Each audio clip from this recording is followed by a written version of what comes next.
तो अपना वाला नंबर सिस्टम है, ठीक है। नंबर सिस्टम में क्या सीन है, अब मैं बेसिक से नहीं चल रहा हूँ कि भाई रैशनल नंबर क्या होता है, रैशनल नंबर क्या होता है, ठीक है, और रियल नंबर कॉन्जुगेट वो सब नहीं कर रहा हूँ। सीधा मैं वो कंसेप्ट पकड़ूंगा सीधा जिन कंसेप्ट पे सवाल आते हैं, ठीक है, क्योंकि टाइम है नहीं ज़्यादा इसलिए। तो बहुत बेसिक बेसिक सवाल बनेंगे, ध्यान से बस देखते चलना, समझते चलना, ज़्यादा कोई ट्रिक्स नहीं है, समझेंगे तो आसानी हो जाएगी। तो पहला एक कंसेप्ट होता है नंबर ऑफ़ ज़ीरोज़ करके, कि कोई भी दो डिजिट मतलब कोई भी नंबर से 2 3 को ऐड या सब्ट्रैक्ट या मल्टीप्लाई करने के बाद नंबर ऑफ़ ज़ीरोज़ कितने होते हैं, ठीक है। तो बेसिकली नंबर ऑफ़ ज़ीरो जब वो कह रहा है तो उसको वो पूछना ये चाह रहा है कि मैक्सिमम पावर ऑफ 10 बताओ which can divide a given number and give integer, ठीक है। मतलब कहने का मतलब क्या है कि 10 की मैक्सिमम पावर बताओ जो पूरा का पूरा उसको डिवाइड कर दे। तो मैक्सिमम पावर का मतलब क्या है कि अगर पूरा डिवाइड करना है मतलब वो जीरोज़ हैं वो बीच में नंबर की नहीं होनी चाहिए, वो यूनिट डिजिट की होनी चाहिए। दैट इज़ मतलब 5 4 0 7 1 7 8। इसको अगर मैं 10 से करूँगा तो डिवाइड ही नहीं हो रहा। जबकि अगर सिर्फ ये पकड़ोगे नंबर ऑफ़ ज़ीरोज़ कितने, वो आप कह दोगे ये क्या नहीं। तो जब भी नंबर इस कितने कितने नंबर ज़ीरोज़ हैं, ज़ीरो कोई भी नहीं है। लेकिन 2 7 3 4 0 0 इसके में कितने हैं नंबर ऑफ़ ज़ीरोज़, 2। क्यों, इसमें 10 की मैक्सिमम पावर डिवाइड करके इंटीजर कब दे पाएगी, 10 की पावर 2, है ना। सिमिलरली अगर यही नंबर होता 2 7 3 0 4 0 तो नंबर ऑफ़ ज़ीरोज़ 1 होता। तो बेसिकली हमें यूनिट डिजिट से देख रहे हैं कि कितने ज़ीरोज़ यूनिट डिजिट से आ रहे हैं, ठीक है। तो वो होता है नंबर ऑफ़ ज़ीरोज़। तो कैलकुलेट कैसे करेंगे आप ध्यान से देखो, पावर ऑफ 10 है ना, तो 10 कैसे बनता है। मान लो एक क्वेश्चन पूछ लिया 25 इंटू 35 इंटू 42 इंटू 65, इसमें बताओ जब इनको मल्टीप्लाई करेंगे तो नंबर ऑफ़ ज़ीरोज़ कितने आएंगे, है ना। तो कैसे निकालेंगे, ध्यान से देखो, जो 10 है 10 कैसे बनता है, 2 इंटू 5 से, इंटू में बात हो रही है ना, तो 2 इंटू 5 से बनता है 10। तो कितने 2 और 5 के फैक्टर्स के पेयर हैं उसी से बन जाएगा। जैसे 25 को 5 स्क्वायर, 35 को 5 7 ज़ा लिख सकते हैं, इसको 7 6 ज़ा 6 को 2 इंटू 3, मतलब सबसे छोटे प्राइम नंबर वाले फैक्टर निकाल रहा हूँ, ठीक है। और क्या 5 इंटू 13। अब ध्यान से देखो 5 कितने हैं, 1 2 3 4, और 2 कितने, सिर्फ 1। तो 5 इंटू 2 तो सिर्फ 5 की पावर 3 तो कुछ बना नहीं रही है, सिर्फ यही एक ही बना पा रहा है पेयर, 2 और 5 का तो सिर्फ एक ही पेयर है। तो इसका मतलब नंबर ऑफ़ ज़ीरोज़ कितने आएंगे, ठीक है। तो जब भी मल्टीप्लिकेशन होता है तो नंबर ऑफ़ ज़ीरोज़ कैसे निकालते हैं, 2 और 5 के मल्टीप्लिकेशन के कितने पेयर्स है अपने पास, ठीक है। एक और एग्जांपल देख लो, जैसे 150 20 13 75 60। तो 150 15 इंटू 10 है ना, तो 3 5 ज़ा 15, 2 5 ज़ा 10, एक तो ये बन गया। 25 4 ज़ा तो 5 इंटू 2 की पावर 2, 13 तो वैसे ही प्राइम है। 75 कैसे लिखते हैं, 15 5 ज़ा होता है, तो 15 को 3 इंटू 5 और इंटू 5। 60 क्या होता है 15 4 ज़ा, तो 15 इंटू, ठीक है। तो इसमें 5 देखो कितने, 1 2 3 4 5 6, तो 5 की पावर 6, और 2 की कितनी है, 1 2 3 4 5, 2 की पावर 5। तो पेयर कितने बने एक्चुअल में, 2 और 5 के सिर्फ 5 ही पेयर बने। तो नंबर ऑफ़ ज़ीरोज़ भी कितने होंगे, 5, ठीक है। बेसिक सा है कि नंबर ऑफ़ ज़ीरोज़ कैसे निकालते हैं। इसी में अगर देखो अच्छे से और बड़े सवाल थोड़ा सा अच्छा पूछ ले, दैट इज़ कि 1 इंटू 2 इंटू 3 ऐसे अप टू इंटू 69 तक करेंगे, तो बताओ नंबर ऑफ़ ज़ीरोज़ कितने हैं। अब इसमें कैसे निकालेंगे कि भाई 2 कितने हैं और 2 और 5 के पेयर कितने निकल रहे हैं, सारे तो लिखेंगे नहीं। ध्यान से देखो ये क्या है, 69 फैक्टोरियल ही तो है ये। फैक्टोरियल याद है ना, 69 फैक्टोरियल क्या होता था, मतलब 5 का फैक्टोरियल क्या होता था, 5 इंटू 4 इंटू 3 इंटू 2 इंटू 1 तक जाते थे ना, तो ऐसे 69 का फैक्टोरियल ऐसे है।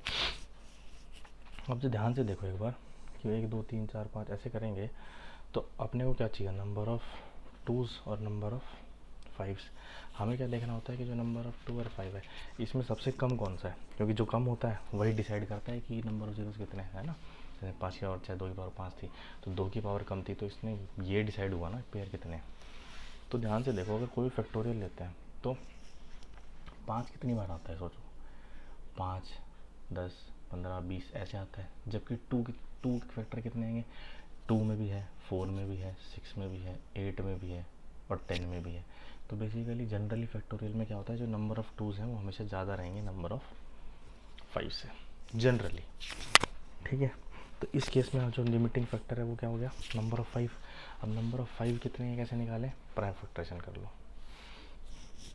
ठीक है। अब हम ज़रूरी नहीं होता कि इसको 3 से ही काटेंगे, मुझे 5 की फैक्टर चाहिए तो मैं 5 से काटूँगा, कितना आएगा 5 1 ज़ा 5 और सबसे लेट 90 सबसे पास कौन सा है, 5 3 ज़ा 15, जो बाकी 4 बचे उसको छोड़ दो, 5 2 ज़ा 10 खत्म। तो ये जो 2 हैं 13 और 2 15, मतलब 5 के इसके अंदर 15 फैक्टर है, ठीक है। तो जो लिमिटिंग था वो 5 ही था, तो कितने नंबर जीरोज हो गए, 15। आया समझ में, दो बातें समझ में आई कि एक तो लिमिटिंग फैक्टर से डिसाइड होता है, 2 या 5 में सबसे कम है उससे डिसाइड होगा नंबर ऑफ जीरो, और वो कैसे निकालते हैं, प्राइम फैक्टराइजेशन कर लो, और ये जो 2 है यही आते हैं उसकी पावर, ठीक है। जैसे कल को सीधा ही पूछ ले 223 का फैक्टोरियल बताओ, तो क्या करेंगे, 223 का मैं सीधा, मुझे पता है कि 2 तो बहुत सारे हैं, 5 लिमिटिंग फैक्टर है, 5 4 ज़ा 20, 5 4 ज़ा 20, 5 8 ज़ा 40, 5 1 ज़ा 5, 6 7 8 3, तो 8 9 9 4 53, तो 53 जीरोज हैं इसके अंदर, ठीक है। आया समझ में, ओके। वहीं पे अगर फैक्टोरियल मल्टीप्लिकेशन, जैसे मान लो 257 फैक्टोरियल इंटू में 145 फैक्टोरियल, या फिर सिर्फ 45 फैक्टोरियल, कोई भी ले लो, कोई फ़र्क नहीं पड़ रहा खास। तो इसमें क्या करूँगा, मुझे पता है 2 तो ज़्यादा ही है, तो 5 के लिमिटिंग फैक्टर, तो 5 के पहले इसमें निकालो, ठीक है। 5 6 तो 63 तो इसके अंदर 5 है, और 45 फैक्टोरियल के अंदर कितने हैं, 10।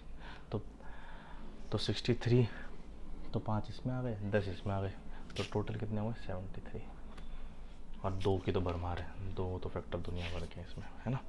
तो लिमिटिंग फैक्टर 5 था, दोनों के निकाल के ऐड कर दिया, सिंपल, ठीक है। लेकिन समझना क्या है, ये ज़रूरी नहीं है कि हर बार ऐसा होगा कि हमेशा नंबर ऑफ़ 5 मतलब 5 लिमिटिंग फैक्टर हो। जैसे एग्जांपल देखो, 6 फैक्टोरियल 13 फैक्टोरियल इंटू 5 की पावर 18। अब बताओ, माना कि 6 और 13 के इंडिविजुअल अगर सिर्फ ये 2 लेते तो इन दोनों के केस में तो क्या होता, सिर्फ 2 के फैक्टर ज़्यादा आते, 5 के कम आते, तो हम निकाल लेते। लेकिन इसने एक्स्ट्रा 5 की पावर 18 दे दी, जो कि इतनी है कि वो इनके 2 के लिमिटिंग फैक्टर जो है वो कम हो। इस बार 2 लिमिटिंग फैक्टर होगा, 5 नहीं। तो इस बार मुझे क्या करना है, इंडिविजुअली 2 का निकालना पड़ेगा। तो 2 3 ज़ा 6, 2 1 ज़ा 2 और 2 6 ज़ा 12, 2 3 ज़ा 6, 2 1 ज़ा 2, 6 3 9 10, 11 12 13 14। तो 2 की पावर कितनी आ रही है, मैक्सिमम 14, और 5 की तो भरमार है अपने पास, 18 तो यही है, और इसके अंदर भी 5 है। तो बेसिकली लिमिटिंग फैक्टर क्या हो गया, 2। तो नंबर ऑफ जीरोज़ कितने होंगे, 14। आया समझ में। तो ऐसा भी नहीं कि हर बार 5 ही निकाल देना, ये देखना है मेन कि लिमिटिंग फैक्टर 2 और 5 में से कौन सा है, और उसको उसके हिसाब से कैलकुलेट कर लो, ठीक है। अगर एडिशन और सब्ट्रैक्शन वाला हिसाब हो जाए, मान लो एडिशन और सब्ट्रैक्शन है, फैक्टोरियल्स का ही दे दिया उसने, जैसे मान लो ये दे दिया 2 4 7 9 8 0 फैक्टोरियल प्लस 64 फैक्टोरियल। अब इसमें क्या सीन है, अब एडिशन जब भी होता है ध्यान से देखो, जैसे मान लो एग्जांपल ले लो, एडिशन में क्या होता है, मतलब 5 4 0 0 0 और 2 2 0, इनको ऐड कर रहा हूँ मैं। तो ऐड करने पे क्या हुआ, ऐड करने पे ज़ीरो सिर्फ वो ही आएंगे जो दोनों में है, इसमें 3 है। मल्टीप्लिकेशन होता तो ये हो जाते शायद 4 जीरो हो जाते हैं तब तो, लेकिन अभी एडिशन हो रहा है। तो एडिशन में तो क्या होता है, सिर्फ ये ज़ीरो, क्योंकि ये ज़ीरो तो 2 ने खा, ये 2 खा गया, इसको भी 2 खा गया, तो सिर्फ ये बचे। तो इस केस में हम क्या करेंगे, जो सबसे छोटा नंबर है दोनों में से, और सबसे छोटे में नंबर लिमिटिंग फैक्टर कौन से होते हैं, अगर कोई भी एक ही फैक्टोरियल होता है तो उसमें तो हमेशा 5 ही रहता है लिमिटिंग फैक्टर, तो इसमें 5 का निकाल लो, ठीक है। 12 13 14, तो इसमें 14 ज़ीरो है, तो वही ना, ये 14 ज़ीरो ये है, और इसमें जितने भी होंगे वो तो आगे हो जाएंगे, लेकिन ये तो जितने नीचे वाले में ज़ीरो है उतने ही आने देगा ना फाइनल में, तो इसमें हो गया 14। सेम चीज़ है, अगर सेम क्वेश्चन माइनस में होता, सब्ट्रैक्शन के लिए होता, तब भी यही है। अगर माइनस होता यहाँ पे तो सोच लो, माइनस होता तब भी तो ये 0 होता, लेकिन ये 8 बन जाता, ये 7 बन जाता, ये सब समझ में आया। तब भी लिमिटिंग फैक्टर इसी से निकलेगा। तो इसका तो 14 ही था पता है हमें, तो इसकी नंबर ऑफ़ ज़ीरोज़ 14 ही होंगे। ठीक है, तो नंबर ऑफ़ ज़ीरोज़ का ये हिसाब है कि 2 और 5 के जो पेयर्स हैं वो देख लो कितने हैं, कि वो लिमिटिंग फैक्टर क्या है। अच्छा, इससे एक और चीज़ समझ में, ये इससे हमने ये जो मेथड सीखा कि जब हम लोग ऐसे प्राइम फैक्टराइजेशन करते हैं तो इनका जो सम होता है वो उसकी मैक्सिमम पावर होती है। तो कल को अगर सवाल आ जाए मान लो ये कि find maximum power of 7 which can exactly divide 239 factorial, तो बताओ तो मुझे क्या करना है, 239 में कितने 7 है वही तो कैलकुलेट करना है। तो 7 से डिवाइड कर लो, इस बार मैं 7 का ले लूँगा फैक्टराइजेशन। तो 7 3 21, 23 7 4 28, 7 4 28, ठीक है। तो 14 38, मतलब 7 की पावर 38 मैक्सिमम पावर है जो इस पूरे को डिवाइड कर देगी, है ना। मतलब हमने सीख नंबर ऑफ ज़ीरो सीख रहे थे, उसके अंदर हमने ये मेथड जो सीखा कि प्राइम फैक्टराइजेशन से जब इनका प्लस करते हैं तो वो उसकी मैक्सिमम पावर आ जाती है जो उसके अंदर प्रेजेंट है, इसी का हमने यूज़ कर लिया इस सवाल में। ठीक है, तो ये हो गया अपना बेसिकली एक नंबर ऑफ ज़ीरोज़ वाला कंसेप्ट। ठीक है, अब अगला चलते हैं यूनिट डिजिट वाले पे। तो अगला अपना यूनिट डिजिट, किसी भी एक्सप्रेशन की यूनिट डिजिट बताओ। जैसे कि अगर मैं नंबर लिखूँ 162 तो इसकी यूनिट डिजिट क्या होती है 2, 9 3 4 5 तो इसकी यूनिट डिजिट क्या है 5। ठीक है, या फिर मैं ये बोल सकता हूँ कि मान लो 2 3 कुछ भी 6 7 2 करके कोई है, उसको 10 से डिवाइड करूँगा तो इसका रिमाइंडर कितना आएगा 2, है ना। ना 2 क्यों आ रहा है, डिवाइड करके देख लो 2 ही आएगा डिविजिबिलिटी रूल के हिसाब से। तो जब भी सिंपल क्वेश्चन बने एक तो ऐसे बन जाता है कि भाई ये दो नंबर है, इनको मल्टीप्लाई करेंगे तो यूनिट डिजिट बताओ क्या है। तो यूनिट डिजिट डिसाइड कौन करता है, इनकी भी यूनिट डिजिट कई मल्टीपल, तो 4 3 12 और 12 की यूनिट डिजिट क्या है 2, तो इसका हो गया 2, है ना। बेसिक समझ लो, बेसिकली 6 3 7 6 4 बच्चों की तरह मल्टीप्लाई करेंगे तो 3 4 12 ऐसे कुछ आएगा, फिर एक क्रॉस लगेगा, फिर दूसरा क्रॉस लगेगा, फिर 6 से, तो यूनिट डिजिट तो इससे ही आ रही है ना। तो इसीलिए जब भी ऐसे क्वेश्चंस आते हैं तो सीधा उन एक्सप्रेशंस के जो भी यूनिट डिजिट दिए हुए हैं इंडिविजुअल, उनको सीधा सीधा मल्टीप्लाई करो, आंसर आ जाएगा। अब देखो इस चीज़ में 8 1 2 5, तो अब ध्यान से देखो 8 इंटू 1 इंटू 2 इंटू 5 यही करना है। अब अगर ध्यान से देखो, अगर 5 2 से 10 10 तो बन गया, मतलब 0, और 0 को किसी से ही मल्टीप्लाई करेंगे तो क्या आएगा 0, तो यूनिट डिजिट क्या है 0 इस केस में। तो अगेन वही 10 वाली बात ये जो हमने पहले सीखी थी कि 2 और 5 का पेयर अगर कहीं भी दिख जाए, एक भी पेयर है, तो यूनिट डिजिट तो सीधा सीधा 0 ही हो जाएगी। इससे ये बात समझ में आती है, बाकियों को देखना ही नहीं है, सीधा देखो 5 to 10 बन रहा है, बाकी पूरा 0 है अगर सारे मल्टीप्लाई में है। तो अगर एडिशन हो जाए तो ऐसे देखो, ठीक है, कुछ ऐसे, तो 2 1 इसकी यूनिट डिजिट 2 2 3 6, इसका 2 6 7 8 9 10, तो 0 आएगी यूनिट डिजिट। तो मेरा यूनिट डिजिट को देखना है, उसका मल्टीप्लिकेशन करो और आंसर निकालो। ठीक है, माइनस में भी हो सकता है, माइनस में जब होगा तो क्या करेंगे, सिंपल 1703 51 + 8 - 3 + 4 × 20, तो ये तो 0, 8 में से 3 गए 5, 3 5 7 8 आ रहा है। ठीक है, कुछ ऐसे बन गया। ठीक है, दूसरा एक सवाल देखो, ये बढ़िया वाला है। इसमें अगर मैं ये कर रहा हूँ -6, तो 2 1 2 -6, अब देखो क्या रहा है -4, तो माइनस में थोड़ी होता है यूनिट डिजिट तो प्लस में होता है, तो इसको क्या करेंगे 10 से माइनस कर देंगे, जो भी माइनस में आ रहा है उसमें 10 जोड़ दो, तो इसमें +10 क्या आएगा 6, तो यूनिट डिजिट क्या है 6। तो जब भी ऐसे निकालें और माइनस में आंसर आए तो उसमें 10 प्लस कर दो। होता है क्यों, अरे बहुत सिंपल है, मतलब कोई भी ऐसे है फिर ऐसे 6 और माइनस करते हैं तो क्या होता है, कैरी नहीं लेते हैं, 12 में से 6 गए 6, तो ये वो जो कैरी में 10 हम एक्स्ट्रा जोड़ते हैं वही वाला 10 हम सीधा जोड़ दे रहे हैं, वो वाला ही कहानी है। ठीक है, और देखो अब दूसरा टाइप का सवाल जो सबसे ज़्यादा पूछे जाते हैं, मान लो 7 4 3 2 की पावर 2 है, इसका बताओ यूनिट डिजिट क्या हुआ। तो यूनिट डिजिट अगेन किससे डिसाइड होती है, नंबर के यूनिट डिजिट से, तो उसकी कितनी पावर होगी, उसकी पावर भी 2 है, तो 2 की पावर कितनी होती है 4, तो यूनिट डिजिट क्या है 4। मतलब नंबर कितना ही बड़ा हो, हमें बस यूनिट डिजिट देखना है ना। और इसमें पावर आ गई, तो जो पावर दी हुई है वही पावर से इसको रेस कर दो, ठीक है। अब इसका अच्छे सवाल बनने से पहले एक चीज़ कंसेप्ट देख लो।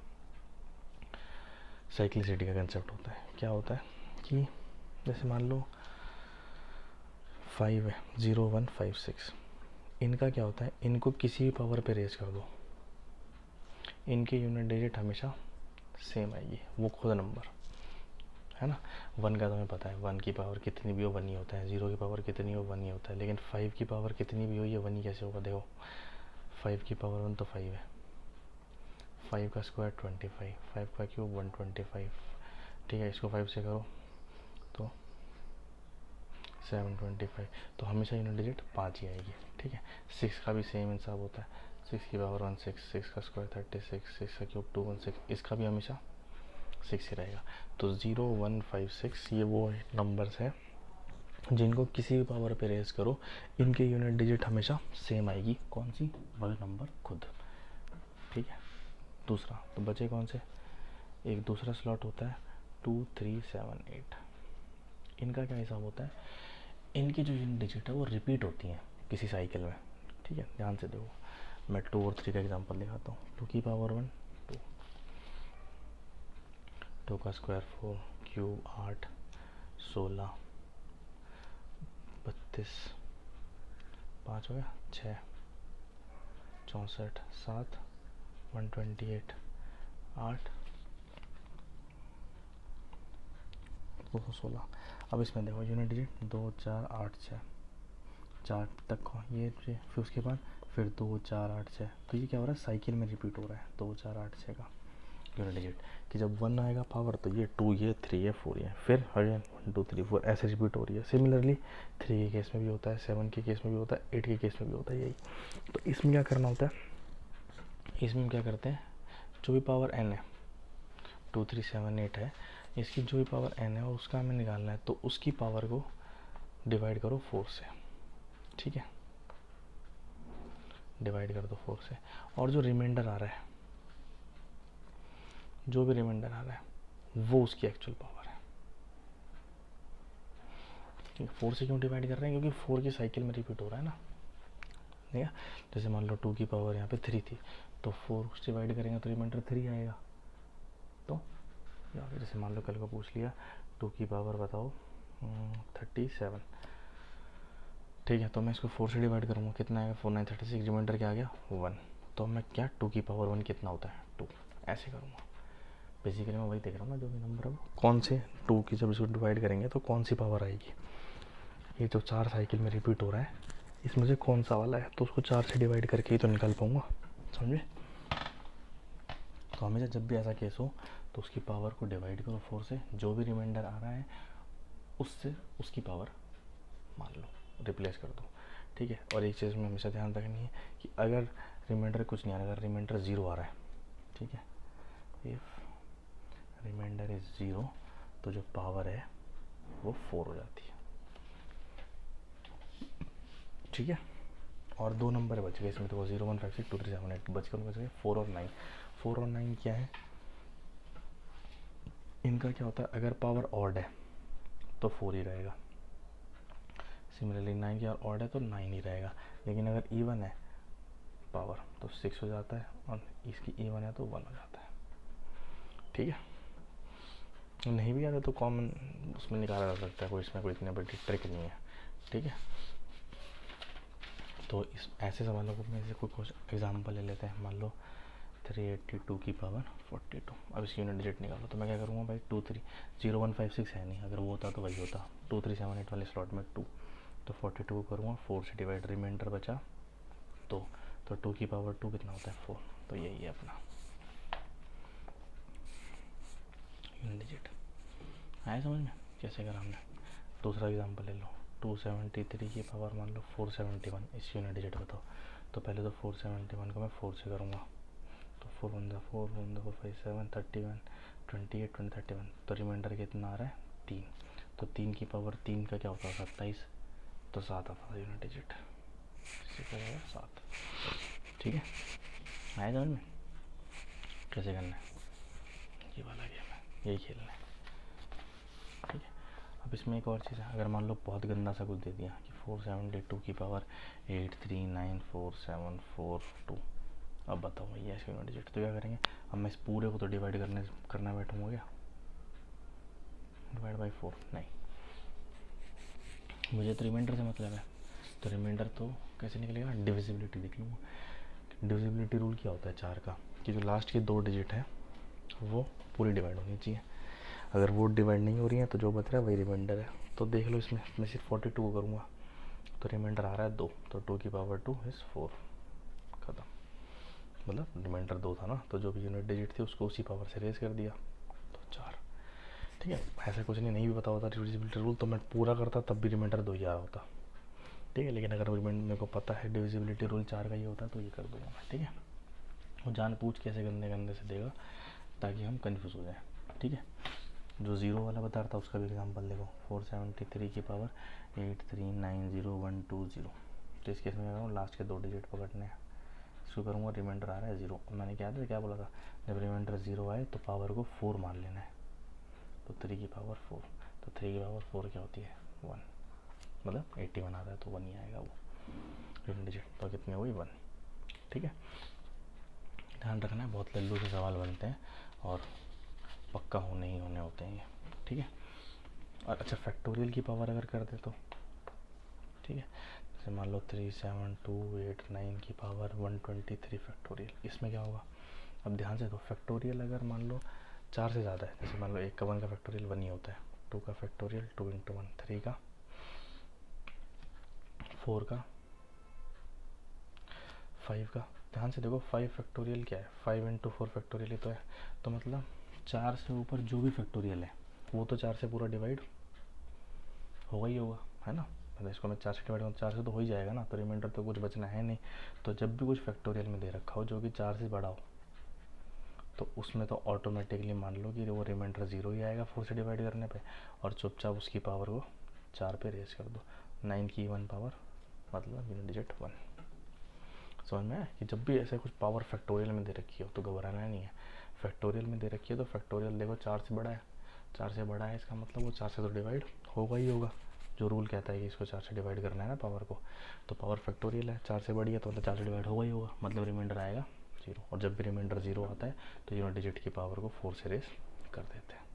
ठीक है, बेसिकली लिख लो, इसको कोई दिक्कत नहीं, यही 2-3 सवाल बनते हैं यूनिट डिजिट वाले। ये वाले चीज़ इंपॉर्टेंट है तो कि 0156 में रहता है 2378 में 4 से डिवाइड करके जो भी रिमाइंडर आया वही यूनिट डिजिट की पावर, और 4 का 9 का ये तो कॉमन सोच भी सकते हैं वहाँ बैठ के, 4 और 9 का तो ऐसी कोई वो नहीं है, इसमें इतना बड़ा नहीं है। ठीक है, तो ये थे यूनिट डिजिट वाले सवाल। ठीक है, तो अब अपन करेंगे आगे, एक बचा अपना रिमाइंडर थ्योरम और एक जो सबसे इम्पोर्टेंट वाला है रिकरिंग डेसिमल, कि उनको कैसे सॉल्व करना होता है। ठीक है, डिविजिबिलिटी रूल भी आएंगे, तो डिविजिबिलिटी रूल मैंने 4 का बताया था, वैसे यहाँ पे अभी बाकियों का ही बता देता हूँ। ठीक है, देखो तो एक डिविजिबिलिटी रूल्स देख लेते हैं सबके, बेसिक ज़्यादा पूछे जाते हैं कि अगर कोई चीज़ किसी नंबर से डिवाइड होगी या नहीं। ठीक है, तो 1 का तो 1 तो सबसे डिवाइड होता है, तो बचा क्या? 2 में क्या करते हैं अपन? लास्ट डिजिट देखते हैं कि वो 2 से डिवाइड हो रही है या नहीं। 4 में क्या करेंगे? लास्ट की 2 डिजिट देखेंगे। सिमिलरली 8 में लास्ट की 3 डिजिट देखेंगे। ठीक है, तो कोई भी नंबर है तो ऐसे 2, 4, 8, 16, 32 इनका क्या होता है, एक डिजिट बढ़ती जाएगी। तो कोई भी डिजिट का चेक करना है कि भाई वो डिजिट से पूरा रिमाइंडर मतलब डिवाइड हो रहा है नहीं हो रहा, तो क्या करो? 2 के लिए हम लास्ट डिजिट देखते हैं बस कि इवन होनी चाहिए। 4 के लिए लास्ट के 2 डिजिट को डिवाइड कर लो 4 से, अगर वो हो रहा है तो इसका मतलब सारा होगा। ठीक है, तो 8 के लिए लास्ट की 3 डिजिट डिवाइड करके देख लो, ये होता है। 3 के लिए क्या होता है? 3 के लिए कि जो सम है सारे डिजिट्स का वो डिवाइड होना चाहिए 3 से। ठीक है, 9 में क्या होगा कि 9 में भी सेम है, सम ऑफ डिजिट जो है वो डिवाइड होना चाहिए 9 से। ये आ गए 3 और 9 के। अब जैसे 6 हो गया तो 6 के लिए क्या है, जो 2 और 3 दोनों से डिवाइड हो जाए वो 6 से भी डिवाइड हो जाएगा। ठीक है, तो ये है डिविजिबिलिटी का रूल। अच्छा, इसमें एक बहुत बढ़िया वाला आता है, 11 का बहुत कॉमन पूछा जाता है। इसमें क्या होता है, 11 के लिए हम क्या करेंगे, difference of sum of digits at even and odd place. अगर वो होना चाहिए, that should be divisible by 11 या फिर 0 होना चाहिए। ठीक है, तो कोई भी अगर नंबर दे रहे हैं उसके जो इवन पे हैं उनको, और जो ऑड प्लेसेस पे हैं उनको ऐड कर दो, उनका सब्ट्रैक्ट करके देख लो, अगर वो 11 से डिवाइड हो रहे हैं तो वो डिविजिबल है। ठीक है, जैसे कि मान लो ये 8 7 5 4 6 2, तो ऑल्टरनेट 8 5 6, इनका सम देखो, 8 5 13 13 6 19, तो 19, और इसका इनका सम देखो 7 4 और 2, 7 2 9 4 13, तो इन दोनों का डिफरेंस कितना है, 6। क्या 6 डिवाइड होता है 11 से? नहीं, तो इसका मतलब ये भी 11 से डिवाइड नहीं होगा। आया समझ में कैसे ले रहे हैं हम लोग, ऑल्टरनेट के सम करो, उनको माइनस कर दो, अगर 0 आ रहा है तो भी डिवाइड है, अगर 11 का मल्टीपल आ रहा है 11 से वो डिवाइड हो रहा है, तो इसका मतलब पूरा नंबर भी 11 से डिवाइड होगा। इसमें बड़ा कॉमन सा सवाल बनता है अच्छे से, that is if 857x32 is divisible by 11 find x। तो हम क्या कर देंगे कि x की क्या वैल्यू होनी चाहिए अगर ये पूरे को डिवाइड होना है, तो क्या करेंगे, 8 7 3, इनका ऐड करो, 8 7 15 17 18, और इनका ऐड करो 5 + x + 2, 5 6 7 और प्लस x। ठीक है, अब इसका होना चाहिए, तो 18 में से 7 गए 11 और माइनस x है, तो ये जो भी आए वो 11 से डिवाइड होना चाहिए, तो x की वैल्यू क्या होनी चाहिए, x को होना चाहिए 0। एक ही डिजिट का हो सकता है वो, है ना, वरना अगर 11 हो जाता तो 0 आता, वो भी माना जाता है, लेकिन x तो एक ही डिजिट का नंबर है, तो एक डिजिट का कौन सा नंबर हो सकता है, 0 ही होना पड़ेगा तभी, क्योंकि तभी माइनस करेंगे तो 11 आएगा, और वो डिवाइड है 11 से। तो ऐसे निकालते हैं, बड़ा कॉमन सा सवाल है कि 11 से डिविजिबल होगा या नहीं होगा, या होता है तो बताओ x की वैल्यू क्या होगी, तो ऐसे करना है इसमें। ठीक है, एक और बड़ा कॉमन सा होता है कंबाइंड डिविजिबिलिटी रूल, पूछ लेता है कि ये नंबर बताओ 7 11 और 13 से डिवाइड होगा कि नहीं होगा। ठीक है, तो इसमें क्या करना है, इनका निकाल लो भैया, तीनों से डिवाइड होना मतलब तीनों के एलसीएम से डिवाइड होना चाहिए, तीनों का एलसीएम आता है 1001, तो जो भी नंबर 1001 से डिवाइड हो रहा है वो 7 11 13 से भी हो रहा होता है। ठीक है, अब 1001 से क्या है, बहुत बढ़िया संबंध है। मान लो मैं ले रहा हूँ 673 कोई नंबर, अगर मैं इसको से डिवाइड कर दूँ क्या बनेगा, 673 डिवाइड नहीं मल्टीप्लाई, तो ये बनेगा। तो ऐसे जो जिनके स्लॉट है, ऐसे जो स्लॉट्स में होते हैं ना पेयर्स में, वो डिवाइड होते हैं 7 11 और 13 से, क्योंकि इनका एलसीएम 1001 और 1001 किससे डिवाइड होगा, 1001 जिसको भी डिवाइड करेगा वो इसी फॉर्मेट में होंगे। जैसे 1001 इंटू 2 कर लो तो 2002, तो पहला 3 का स्लॉट और इसके आगे 2 0 लगा दो, नंबर थोड़ी बदल जाएगा, है ना। तो ये जैसे ऐसे रिपीट होते हैं ना जो स्लॉट, वो सारे नंबर 7 11 13 से हो रहे होते हैं डिवाइड। ठीक है, तो ये हो गया डिविजिबिलिटी रूल के, मतलब बहुत कॉमन वाले कराए मैंने, ऐसे बहुत होते हैं लेकिन जो बहुत जनरली पूछे जाते हैं मैंने वो बता दिया। ठीक है, अब एक कंसेप्ट होता है रिमाइंडर थ्योरम का। रिमाइंडर थ्योरम क्या कहती है, पहले तो समझो, रिमाइंडर आज तक हम सिर्फ पॉजिटिव निकालते थे, नेगेटिव में भी हो सकते हैं। कैसे, जैसे मान लो 23 को डिवाइड करा, कितना आ गया रिमाइंडर 3, लेकिन इसी 23 को मैं ऐसे भी डिवाइड कर सकता हूँ, रिमाइंडर आ गया माइनस। ठीक है, मतलब ये तो बहुत कॉमन, मतलब ऐसा ज़रूरी नहीं है क्योंकि मुझे पता है 20 से जा रहा है तो 3 ही आएगा, लेकिन कोई जब बहुत बड़े बड़े नंबर होते हैं डिजिट वाले, तो हम क्या करते हैं कि जिसका अगर मैं छोटे से डिवाइड कर रहा हूँ तो 3 आ रहा है, बड़े से कर रहा हूँ तो 2 ही आ रहा है, लेकिन कई बार जब बहुत बड़े नंबर होता है तो क्या होता है कि जब मैं पॉजिटिव वाले से करूँगा तो रिमाइंडर हंड्रेड्स में आएगा, लेकिन जब मैं उससे एक बड़े वाले से कर दूँगा तो नेगेटिव में से -1 2 3 ऐसे आएगा, तो वहाँ पे नेगेटिव लेने में फ़ायदा होता है, लेकिन एक्चुअल में नेगेटिव रिमाइंडर नहीं होता। रिमाइंडर मैं तब भी क्या लिखूँगा, 5 - 2, मतलब डिवाइज़र से रिमाइंडर माइनस कर दूँगा मैं। ठीक है, तो जब भी ऐसा हो तो नेगेटिव रिमाइंडर में डिवाइज़र ऐड कर दो, तो जो रिमाइंडर आता है वो पॉजिटिव वाला होता है। तो जब भी नेगेटिव आया तो उसमें मैं डिवाइज़र जोड़ दूँगा, तो जो आएगा वो रिमाइंडर असली है। 5 में 2 3, जो कि 3 ही था। ठीक है, अब रिमाइंडर थ्योरम क्या कहती है, ध्यान से देखो कि मैं कोई भी दो नंबर ले लेता हूँ, जैसे 22 और 14।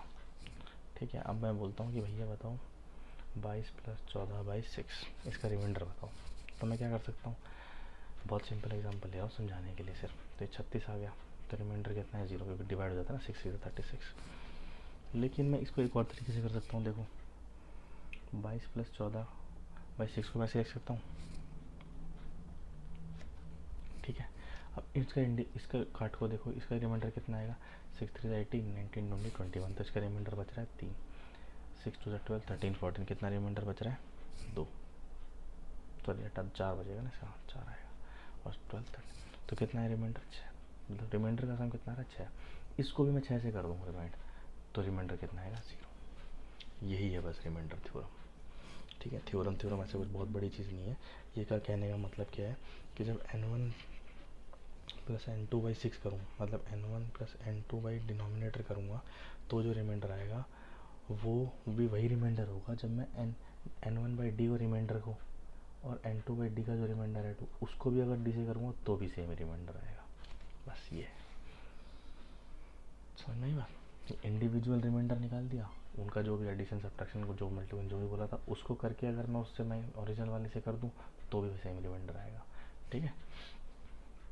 मल्टीप्लिकेशन में भी चीज़ वैलिड है, ठीक है। अगर इसको मल्टीप्लाई कर दूँगा तब भी यही होगा, ठीक है। जैसे मान लो 22 × 14/6 होता, तो नॉर्मल निकाल के देखो 14 2 20 308, तो 6 5 30, रिमाइंडर आ रहा है 8। अब अगर मैं नॉर्मल निकालूँ तो मुझे पता है 22 को 6 से जब किया था तो रिमाइंडर 4 आया था, इसको किया था तो कितना आया था 2, तो 4 2 8, इसका भी रिमाइंडर कितना आ रहा है 8। बस यही है रिमाइंडर थ्योरम कि जब बड़े नंबर होते हैं ना तभी आसानी होती है, या फिर बहुत ज़्यादा एक्सप्रेशंस हो तो सबको मल्टीप्लाई करूँगा इतना बड़ा नंबर बन जाएगा, और फिर उसको डिवाइड करूँ तो इतना मल्टीप्लाई करो फिर डिवाइड करो। उससे बेटर क्या है इंडिविजुअली के रिमाइंडर करो, और उन रिमाइंडर के बीच में जो भी दे रखा है नंबर के बीच में, मतलब -1 जो भी है वो करके उसके रिमाइंडर का डिवाइडर से मल्टीप्लाई कर दो, सॉरी डिवाइड कर दो, तो जो रिमाइंडर आएगा वो भी सेम ही होगा, ठीक है। एक चीज़ ध्यान रखेंगे, बड़ी कॉमन सी चीज़, मतलब याद ही होगी बट फिर भी, जब 22/14 करूँगा मैं तो इसका रिमाइंडर कितना आएगा 14 1 14, 8 ही आ रहा है रिमाइंडर, ठीक है। लेकिन ऐसा मत कर देना 22/14 ये डिवाइड होता दिख रहा है, 2 1 2 2 1 2 7 14 और 7 को कर दिया, तो इधर से रिमाइंडर आएगा 4। तो काटने के बाद नहीं होता, रिमाइंडर जब निकालते हैं डिवाइड करते हैं तो ऐसे काटना नहीं होता, जो बोला है एग्जैक्ट वही उसी से ही करना पड़ता है, ठीक है।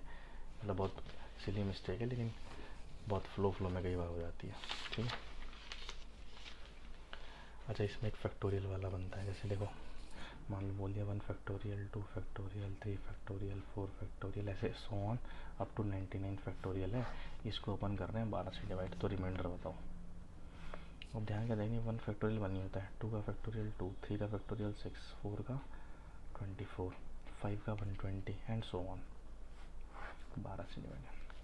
अब ध्यान से देखो कि 4 से ऊपर वाले जितने भी हैं फैक्टोरियल वो तो होंगे ही होंगे 12 से पूरे डिवाइड, है ना। जब 24 तो हो ही रहा है ना भाई डिवाइड, तो 12 24 हो ही रहा है, तो आगे वालों में भी तो ये इंक्लूडेड ही है मल्टीप्लिकेशन के सेंस में, है ना। सारे इंडिविजुअल फैक्टर तो वो तो सारे होंगे, तो उन सब को करूँगा तो रिमाइंडर 0 ही आना है, तो बस इन तीनों को निकाल दो, 6 7 8 9, 9/12 कितना आएगा रिमाइंडर 9। ये कंफ्यूजिंग वाला ट्रिक क्वेश्चन कि 99 फैक्टोरियल तो ऐसा दिखा दो क्वेश्चन में कि दिमाग खराब हो जाए, ऐसा लगेगा थोड़ी निकालूंगा मैं बैठ के, लेकिन ऐसा करना नहीं है। ऐसा पकड़ने की बात थी कि जो 4 के बाद वाले हैं वो तो सब रिमाइंडर 0 ही देंगे इंडिविजुअली डिवाइड करने में, तो उनकी तो कोई वैल्यू ही नहीं है, प्लस करके 0 ही आएगा। तो जिनकी नहीं हो रही डिवाइड उनका ले लो, वही रिमाइंडर देंगे, ठीक है। आया समझ में। लेकिन ये तो 12 था, अगर मान लो सेम केस में 20 होता, सेम यही सवाल होता 1 फैक्टोरियल 2 फैक्टोरियल ऐसे करते करते, लेकिन इस बार 20 से करो तो क्या करता 1 2 6 24 120, अगेन ये बनता 99 फैक्टोरियल वाला कुछ आता। तो इसमें क्या है, इसमें 20 120 ये पूरा डिवाइड हुआ है, इसका मतलब इससे आगे वाले सारे होंगे इंडिविजुअली, तो इससे पहले वाले देख लो सारे, क्योंकि 24 नहीं हो रहा, 24 तो रिमाइंडर छोड़ रहा है, तो 24 को इंक्लूड करना पड़ेगा इस बार। ये तो हो रहा था 12 to 24 पूरा कट रहा था, 0 रिमाइंडर आ रहा था, लेकिन इस बार नहीं आ रहा था। 24 से 30 32 33/20 रिमाइंडर कितना आ रहा है 13। बस ये चीज़ पकड़नी थी, ठीक है। अब इसमें बहुत नॉर्मल से जो सवाल बनते हैं वो देख लेते हैं एक बार, ठीक है, जो बहुत पूछे जाते हैं। तो सवाल क्या होते हैं जनरली बनते हैं, इसने बोला कोई एक नंबर है जिसको जब इससे डिवाइड करते हैं तो रिमाइंडर 63 छोड़ता है, अगर सेम नंबर को 29 से डिवाइड करेंगे तो बताओ क्या होगा। देखो कुछ भी नंबर है, मान लो x 899 से डिवाइड कर रहा है तो कुछ आएगा क्वेश्चन, पता नहीं कुछ भी, रिमाइंडर आ रहा है 63। तो याद है ऐसे में कैसे लिखते थे, इस नंबर को कैसे लिखते थे, ये इंटू ये प्लस ये प्लस 16, तो नंबर एक्चुअल में ये है। अब उसने बोला इस नंबर को हम 29 से डिवाइड कर रहे हैं, तो 899 किया बाई 63, इसको करना है 29 से डिवाइड, तो बताओ रिमाइंडर कैसे आएगा।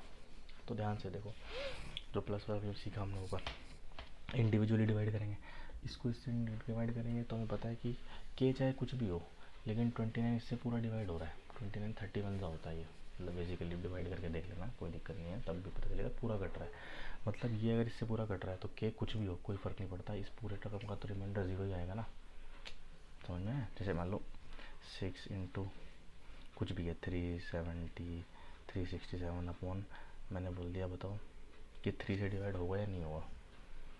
तो मैं क्या करूँगा भाई, ये पूरा नंबर है ना, अगर 6 तो कट ही रहा है ना 3 से, तो इसका मतलब ये पूरा भी कट ही रहा होगा, पूरा ही कटेगा क्योंकि मल्टीप्लाई में है।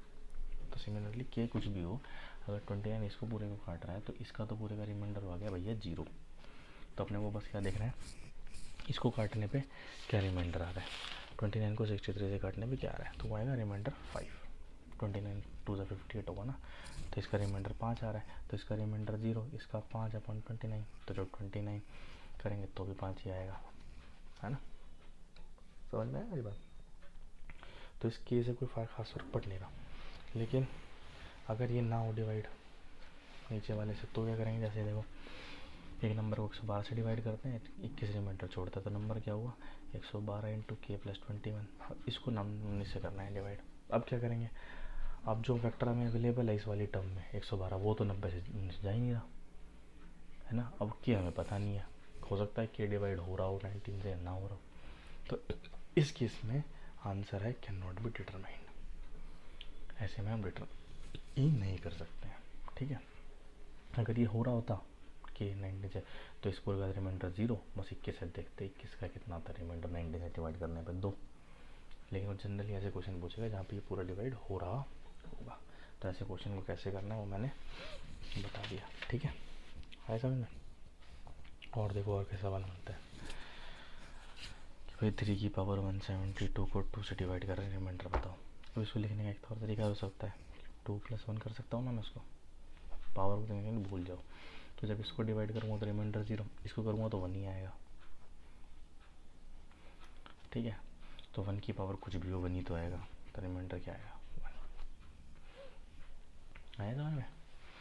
बस अब तक क्या था, अब तक हम बस ऐसे वाला कर रहे थे बिना पावर के, तो हमें यही सोचना है, इसको तोड़ के ऐसे ही सोचना है बिना पावर का ही है, बस एंड में वो पावर लगा देनी है, आया समझ में, ठीक है। जैसे मान लो 98/97, 98 की पावर कुछ दे रखी है 192 कुछ भी गंदी सी, तो मैं क्या करूँगा 98 को लिख सकता हूँ 97 + 1 192 जो भी है, तो ये तो 0 है, तो इसका 1, तो रिमाइंडर क्या आएगा 1, क्योंकि 1 की पावर कुछ भी हो वही आता है, ठीक है।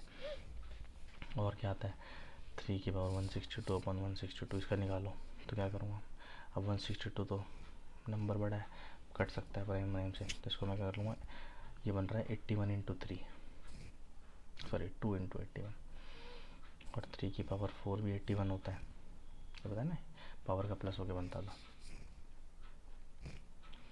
तो 152 + 4, ठीक है। तो ये आ गया। अब इस केस में क्या करूँगा मैं, इसको काट दो, ये पूरा कट रहा है, तो मैं बस 2 से देख लूँगा, ठीक है, मतलब सॉरी 152 नहीं है, 4 में 158 हुआ नहीं, तो 158, तो ये 2 को जब 3 से करें तो रिमाइंडर 1 आता है, तो 1 की पावर कर लो, वो भी रिमाइंडर 1 ही आएगा, आए समझ में। ऐसे वाले क्वेश्चन कैसे करने होते हैं, ठीक है। और किस टाइप का क्वेश्चन आता है ये देख लो, ऐसे आएगा 49 इंटू 53 इंटू 69 to 84/17। अब बताओ, अब समझ में आएगा रिमाइंडर थ्योरम क्यों लगा रहे हैं, क्योंकि इनको इंटू करके करो बाई कर लो, ये डिवाइड आधा पेपर तो यही आ जाएगा, तो हम ये नहीं करेंगे, हम करेंगे इंडिविजुअल। इसको इंडिविजुअल कर रहा तो क्या होता, 17 2 ज़ा 34, 17 3 ज़ा 51, 34 लूँगा तो 15 आएगा रिमाइंडर, और 17 3 से 51 लूँगा तो -2 रिमाइंडर आएगा, तो माइनस वाला लेते हैं, -2। 17 3 से 51 +2 रिमाइंडर, ठीक है। 17 4 से 68 +1 रिमाइंडर, 17 5 से 85 +2 रिमाइंडर, 17 5 से 85 84 था, -1 रिमाइंडर, ठीक है। अब इनको करना होता है ऐड रिमाइंडर को सारों को सब कुछ, ठीक है। नहीं ऐड सॉरी मल्टीप्लाई तो करूँ, मल्टीप्लाई दे रखा है ना, ठीक है। तो 2 2 4 4 2 8 और माइनस माइनस प्लस, तो रिमाइंडर क्या आएगा 8। अगर ये माइनस होता तो क्या करते, डिवाइडर को प्लस कर देते, तो जो आता वही आंसर है। समझ में नेगेटिव रिमाइंडर क्यों यूज़ कर रहे हैं, क्या होता है, ठीक है। इस तरीके से होंगे रिमाइंडर थ्योरम के क्वेश्चंस, ठीक है। और बहुत अच्छे अच्छे बन सकते हैं, लेकिन हमें ज़्यादा नहीं सोचना, ज़्यादा इतना हाई लेवल नहीं बनना अपने आपको, ठीक है। आगे देखो एक बहुत ही स्टार मार्क चीज़ है कि 4 की पावर n कुछ भी हो, तो अगर 6 से करते हैं तो हमेशा रिमाइंडर 4 आता है, ये नोट कर लेना। कई बार उसको बहुत गंदा बना देगा कि 4 की पावर 32, 32 की पावर कुछ, और ऐसे बहुत गंदा सा बना देगा कि भाई ऐसे 4 की पावर 32, 32 की पावर 64 की पावर 128 और 6 से डिवाइड। अब बताओ रिमाइंडर क्या आएगा। अब इसमें तो ट्रिक का रिमाइंडर थ्योरम कुछ नहीं लग रहा, बस ये याद रखना है 4 की यानी और कुछ भी 6 हो तो रिमाइंडर हमेशा 4 ही आता है, ठीक है। तो ऐसे कंफ्यूज नहीं होना खास ज़्यादा। और एक और मेथड होता है, टोशंट मेथड बोल देते हैं उसको, छोड़ रहे हैं, बहुत मैथ हो जाएगा, कोई दिक्कत नहीं, इतना ही ठीक है अभी के लिए। बाकी अच्छे लेवल में पढ़ेंगे तब बताएंगे, ओके। तो रिमाइंडर थ्योरम ये थी, ठीक है। अब बस बचा है अपना क्या, रिकरिंग डेसिमल बार वाला, वो कैसे करते हैं, ठीक है, देखते हैं उसको भी। अगला टॉपिक रिकरिंग डेसिमल नंबर्स, ठीक है। कैसे होते हैं, जैसे हम लोग बार लिख देते हैं ना, 0.6 बार, इसका मतलब क्या होता था 0.6666 ऐसे जाएगा, 0.475 बार तो 0.475475 ऐसे, मतलब जिस पे भी बार है वो रिपीट होता था। तो इसको करना पड़ता है p/q की फॉर्म में कन्वर्ट। अब डायरेक्ट सवाल नहीं आएंगे, सवाल नहीं ऐसे 2.3 बार प्लस 2.42 का बार, इसका वैल्यू बताओ कितनी होगी। तो इसको कन्वर्ट करने में ट्रिक्स भी होती हैं, लेकिन बेटर रहता है कि एक बार p/q की फॉर्म में कन्वर्ट करना सीख जाओ, ताकि फ्रैक्शन को करो, उसको फ्रैक्शन में लाएंगे और ऐड कर देंगे एलसीएम लेके, ठीक है। तो करना कैसे होता है, ध्यान से देखो। मान लो 0.7 बार को p/q की फॉर्म में करना है, ट्रिक होती है, पहले उससे पहले सीख लो होता कैसे। हम इसको मानते हैं x, ठीक है। तो 10x कितना हो जाएगा, 10 मल्टीप्लाई करेंगे तो 7.7 बार हो जाएगा, है ना, क्योंकि 0.777 है। 10 से मल्टीप्लाई कर दूंगा तो एक डेसिमल कम हो जाता है।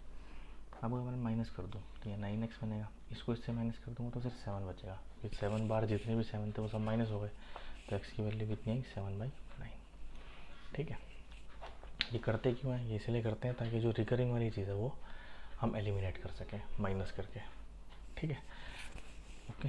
तो होता क्या है ऐसे, तो p/q की फॉर्म में 0.7 बार को ऐसे लिखा जाएगा 7/9, है ना। x की तो माना था 0.7 बार को, तो x की वैल्यू निकाल ली हमने फ्रैक्शन में, ठीक है। अब होता क्या है, दूसरे चलो एक और देख लो 0.63 बार, तो इस केस में क्या करेंगे, अगर ऐसे ही करूँ मैं तो हो जाएगा। इस केस में क्या करूँगा, x क्या है 0.63 बार, तो इसमें क्या रिपीट हो रहा है 63, तो मेरे को सिर्फ एक बार 10x कर दूँगा तो क्या आएगा 6.36 फिर 63 ऐसे करके आएगा ना, समझ में, ऐसे रिपीट हो जाएगा। लेकिन मुझे टोटल पूरे को लाना है, तो मैं 100 से मल्टीप्लाई करूँ तो पाएगा 63 फिर 63 पर 60, क्यों मेरे को माइनस इससे करना है ना, तो माइनस इसको करूँगा माइनस, तो 3 में से 6 माइनस करने में पड़े कुछ आ जाएगा, मेरे को 0 चाहिए, तो 0 के लिए मेरे को 63 बनाना पड़ेगा, तो 100x बना दिया, यहाँ पे माइनस कर दो, इसको इससे माइनस 99x, इसको इससे जाऊँगा तो बार वाला डेसिमल बाद पूरा गया, सिर्फ बचा 63, तो x की वैल्यू कितनी है 63 भाई। तो ये p/q की फॉर्म में क्या है, ठीक है, आया समझ में कैसे कर रहे हैं। और देखो तरीका, अब मान लो सिर्फ एक पे बार है, जैसे यहाँ देखो 0.32 सिर्फ 2 पे बार है, इसको करो p/q में कन्वर्ट, p/q में कैसे करेंगे 0.32 बार, तो ऐसे ऐसे चलता रहेगा, ठीक है 2 पे बार। अब मैं अगर 10x लूँ तो क्या आएगा 3.2 बार, ऐसे करके आएगा, लेकिन मुझे तो पूरा चाहिए, तो तो 100x कर दूंगा तो 32.2 बार ऐसे करके आएगा, है ना। तो अब मेरे को माइनस करना है, तो एक इस वजह से करूँगा तो क्या आएगा, 2 में से 3 माइनस करना पड़ रहा है, बार नहीं बनेगी बात। इसको करूँगा 2 में से 3 नहीं बनेगी बात, इसमें 2 में से 2 जाएंगे सारे, हो जाएगा। तो अब मैं माइनस करूँगा इसको इससे, that is 90x minus 32 minus 3 हो जाएगा, क्योंकि तो कट गया, 32 माइनस 3 दैट इज़ 29। तो x की वैल्यू 29/, तो p/q में कितना आ गया है, 29/90, ठीक है। अब ये हर बार नहीं करना, क्योंकि कई बार 1000 एक्यू जाना पड़ सकता है, 10,000 एक्यू जाना पड़ सकता है, फिर सोचते रह जाएंगे कि माइनस कैसे करें। तो एक ट्रिक सी समझो, ट्रिक क्या होती है कि जितने भी ऐसे लिखो, पहले नंबर लिख लो, ठीक है, जो भी नंबर है डेसिमल के बाद उसको लिख लिया, 32 है बार, ठीक है भैया। अब इसमें से माइनस कर दो वो नंबर जिसके ऊपर बार नहीं है, 3 के ऊपर बार नहीं, 3 माइनस कर दो, डिवाइड किससे करना है, जितने नंबर के ऊपर बार है उतने 9, और जितने के ऊपर बार नहीं है उतने 0। तो एक पे बार थी 9, नहीं एक पे बार नहीं थी 0, मतलब पहले 9 लिखने फिर 0, आ गया 29/90, है समझ में। इसी ट्रिक से दूसरा करके देखते हैं, अच्छा समझ में आएगा। और 0.56235 सिर्फ 235 पे बार है, तो अब क्या करेंगे, मैंने लिख लिया 56235, माइनस क्या करना है जिस पे बार नहीं है, दैट इज़ 56 अपॉन में कितने हैं जिन पे बार है 3, तो 999, कितने हैं जिन पे बार नहीं है 2, तो 2 0, इसको माइनस करूँगा 56179 अपॉन 99900, ये आ गया p/q की फॉर्म में, ये डायरेक्ट है। वरना सोचो इसमें कितना जाना पड़ता मेरे को, पहले 100x से मल्टीप्लाई करो, ठीक है, तो 1000x करना पड़ जाता, फिर दिक्कत आती है, ठीक है। अगला सवाल करके देखो, 5.123 बार, अब इसमें सिर्फ 5.123 और 23 पे बार है, तो क्या करूँगा मैं 5123 लिख लूँगा एग्जैक्ट, उसमें से 51 हटा दो, क्योंकि 2 जिस पे बार नहीं है वो हटा दिया, अपॉन 2 पे बार है, 1 पे बार नहीं है, सिर्फ डेसिमल के बाद बार, नीचे में सिर्फ वो देखना है अपने को, ठीक है। तो ये आएगा 5072 अपॉन 990, ये आ गया p/q। अब कल को मान लो कह देता कि भाई इसको इन दोनों को प्लस करो, तो मैं डायरेक्ट प्लस नहीं करूँगा, मैं क्या करूँगा, इन दोनों की p/q की फॉर्म निकालूंगा और इनको प्लस करूँगा, या माइनस बोलता तो मैं इनकी p/q की फॉर्म में कन्वर्ट करके फिर माइनस करूँ, ठीक है। तो कभी भी ऐसा सवाल आए तो हमेशा क्या करना है, रिकरिंग वालों को डेसिमल में कन्वर्ट करो, सॉरी डेसिमल से उनको p/q की फॉर्म में कन्वर्ट करो, फ्रैक्शन की फॉर्म में, और फिर उनको प्लस माइनस कर दो, ठीक है। आया समझ में, यही है रिकरिंग डेसिमल। बाकी बनने को बहुत अच्छे सवाल ही बन जाते हैं, लेकिन बेसिक इतना तो पता होना ही चाहिए कि अगर प्री के लेवल में बेसिक सवाल पूछ लिए तो कैसे कन्वर्ट करते थे p/q की फॉर्म में, ठीक है। तो मेन तो अपना नंबर सिस्टम जितना बिल्कुल ही मतलब काट पीट के जो बना सकते थे, सबसे बेसिक वो यही था, ठीक है। बाकी एक फैक्टराइजेशन होता है, नंबर ऑफ फैक्टर्स निकालने होते हैं, वो इतना इंपॉर्टेंट नहीं है, वो बाद में भी कर सकते हैं मेंस के टाइम में, ठीक है।